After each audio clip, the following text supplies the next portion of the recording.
Saudara-saudari yang terkasih, mana yang lebih banyak kita lakukan, mengeluh atau bersyukur? Orang mengeluh bisa jadi karena merasa tidak puas akan keadaan dan kenyataan yang dihadapi. Jadi mengeluh terus. Orang Sunda bilang kukulutus terus. Orang bersyukur karena merasa hidupnya diberkati dengan apa yang sedang dialami dalam keadaan apapun. Orang mengeluh bisa jadi juga karena merasa bahwa semuanya harus terjadi sesuai dengan keinginannya, padahal kita tidak dapat sepenuhnya menguasai hidup. Ada Allah yang Maha Tinggi yang berkuasa atas hidup kita. Orang bersyukur karena mengalami bahwa hidup ini adalah anugerah dan pemberian gratis, bukan karena jasa kita, tetapi karena cinta Tuhan pada kita. Hidup kita bukanlah hak kita, tetapi pemberian Tuhan yang dipercayakan kepada kita agar kita mengatur, mengelola sedemikian rupa sebaik mungkin hingga kita mengalami hidup sehat dan penuh berkat, sehingga ada alasan untuk selalu bersyukur. Saudara-saudari yang terkasih, perhatikanlah orang yang keluar dari rumah sakit setelah dirawat beberapa hari. Ada macam-macam wajah kalau kita perhatikan. Ada wajah yang ceria, bahagia, penuh syukur karena sembuh dan boleh pulang. Senang, ceria, pamitan pada perawat, pada teman-temannya. Ada juga wajah yang muram karena kecewa telah dirawat di rumah sakit lama dan mengapa baru boleh sembuh dan pulang hari itu. Sudah sembuh, muram juga. Ada juga wajah yang tanpa ekspresi, datar-datar saja, seakan kesembuhan ya biasa, sembuh atau sehat ya biasa saja. Saudara-saudari yang terkasih, Injil hari ini bercerita tentang 10 orang kusta yang disembuhkan. Setelah mereka mengalami kesembuhan, ada rupa-rupa wajah yang bisa kita bayangkan dari orang-orang yang sembuh itu. Apakah semuanya bersuka cita ketika menyadari dirinya sembuh, bersih, sembuh, sehat?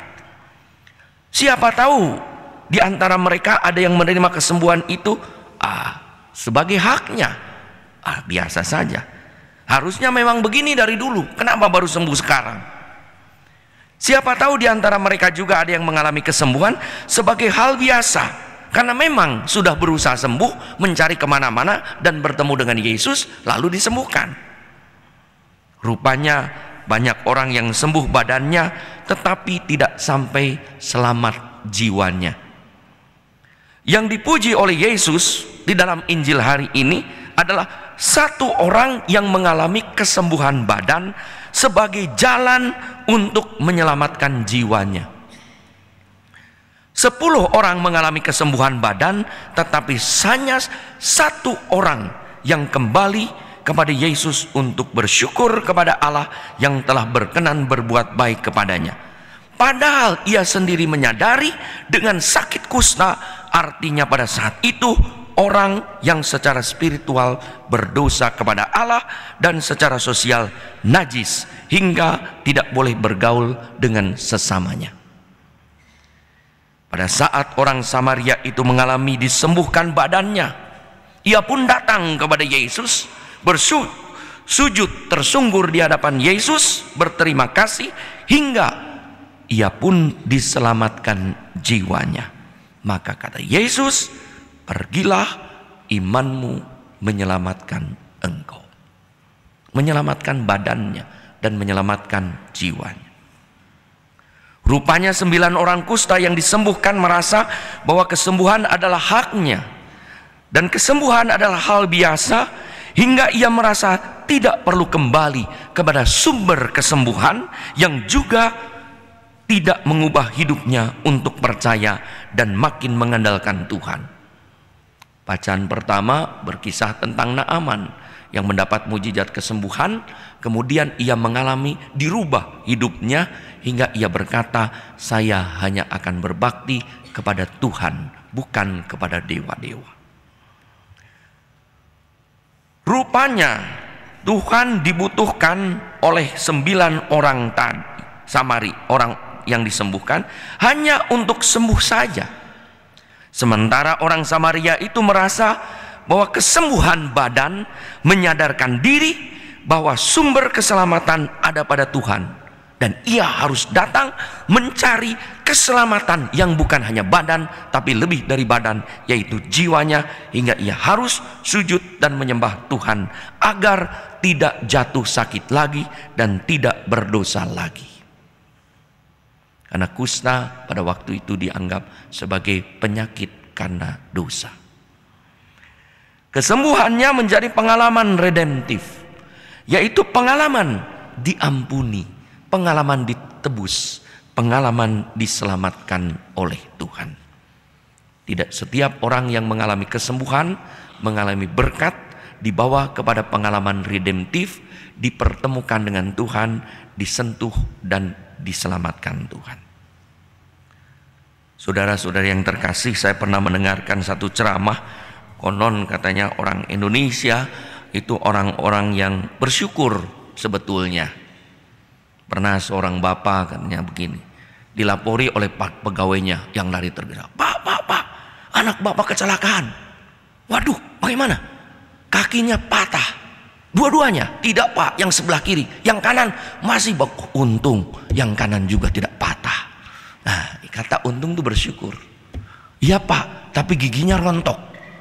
Semua tidak pak, hanya 2. Untung 2. Coba kalau semua, gawat kan dia. Hidungnya juga kena pak, remuk. Matanya masih tidak kena apa-apa. Wajahnya masih utuh. Untung wajahnya masih untung, masih kelihatan anak saya. Nah, kata untung, tapi kepalanya juga benjut pak. Loh, berdarah? Tidak pak, sadar, masih sadar. Untung masih hidup. Sudah remuk, hancur-hancuran juga masih untung. Nah, ini katanya orang Indonesia tuh untung tuh bersyukur, karena ternyata masih ada efek, ada hal-hal positif yang masih harus disyukuri di tengah malapetaka, sakit, rusak, hancur. Saudara-saudara yang terkasih, ada banyak alasan untuk bersyukur kepada Tuhan setiap hari. Juga kalau keadaan tidak ideal, kita sakit, kita susah, kita pusing. Menjadi seorang yang percaya kepada Tuhan bukan berarti bebas dari rasa sakit dan susah. Tetapi dengan percaya kepada Tuhan Yesus, kita diteguhkan untuk tetap bersyukur sekalipun kita mengalami sakit, susah, pusing. Apakah kita membuat oksigen dan membelinya setiap hari yang kita butuh? Tidak. Siapa yang menyediakan dan memberikan O2 pada kita kalau bukan Tuhan? Kita masih boleh hidup seperti saat ini dengan menghirup udara, oksigen, mendapat dalam keadaan apapun, maka kita patut bersyukur kepada Tuhan setiap hari. Semoga setiap kesembuhan, mujizat, pengalaman kebaikan yang kita terima setiap hari mengantar kita kembali sujud, berdoa, bersyukur kepada Tuhan seperti orang Samaria tadi.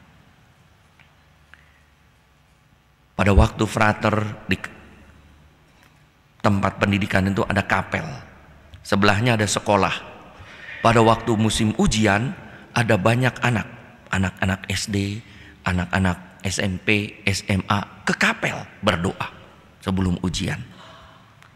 Setelah ujian, setelah pengumuman, ada yang kembali walaupun tidak banyak.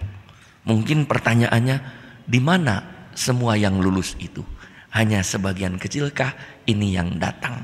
Kadang waktu minta memohon dengan sangat-sangat berkeringat dan berdarah-darah gitu ya. Tapi waktu setelah dikabulkan lupa untuk bersyukur, seakan merupakan kejadian biasa.